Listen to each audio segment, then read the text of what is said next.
Barack Obama is giving away the store, or more importantly, the secrets of the store. That's what we'll talk about at lunch today. And it really is awful. Hope you're having a nice lunch despite that. The most important military secrets we have are our anti-missile capability. After all, we used to emphasize offensive missiles because we relied on deterrent to stop the Soviets from attacking us. You can't deter a suicide bomber. You can't deter a nation committed to martyrdom. So deterrence doesn't work. You need to be able to shoot down their missiles in the sky. And if you followed some of the prior videos, the current capability we have of land-based deterrent missiles are limited because you can only hit them in the phase where the rocket's coming down on your territory. Sea-based is better, but the best would be space-based because then you could actually hit the enemy missile as it's taking off, when it's going very slowly, when it hasn't merged into all those warheads, and more importantly, where the debris, including nuclear weapons, falls on the country that launched the missile. It goes right into Tehran. So that's vital technology.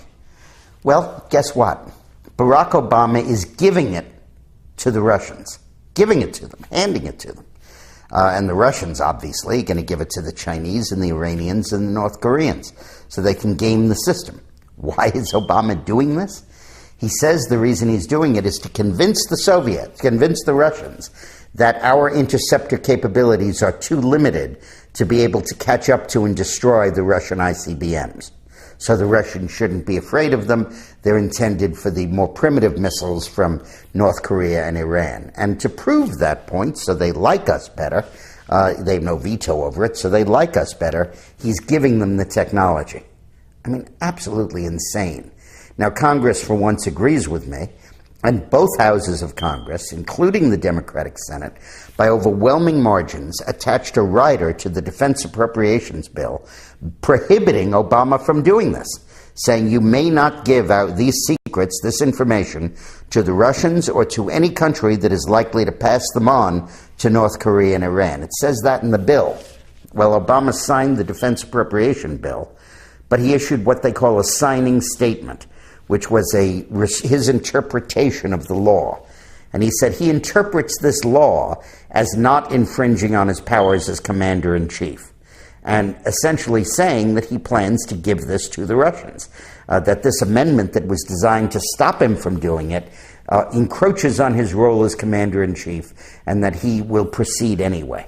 This is outrageous. He's defying the national interest. He's defying the opinion of both houses of Congress, both political parties, in pursuit of some phantom agenda of getting the Russians to like us a little bit more. And as Iran gets closer to nuclear weapons, North Korea is already there, and they get closer to a ballistic missile capability, which could even hit the United States, that anti-missile system becomes crucial.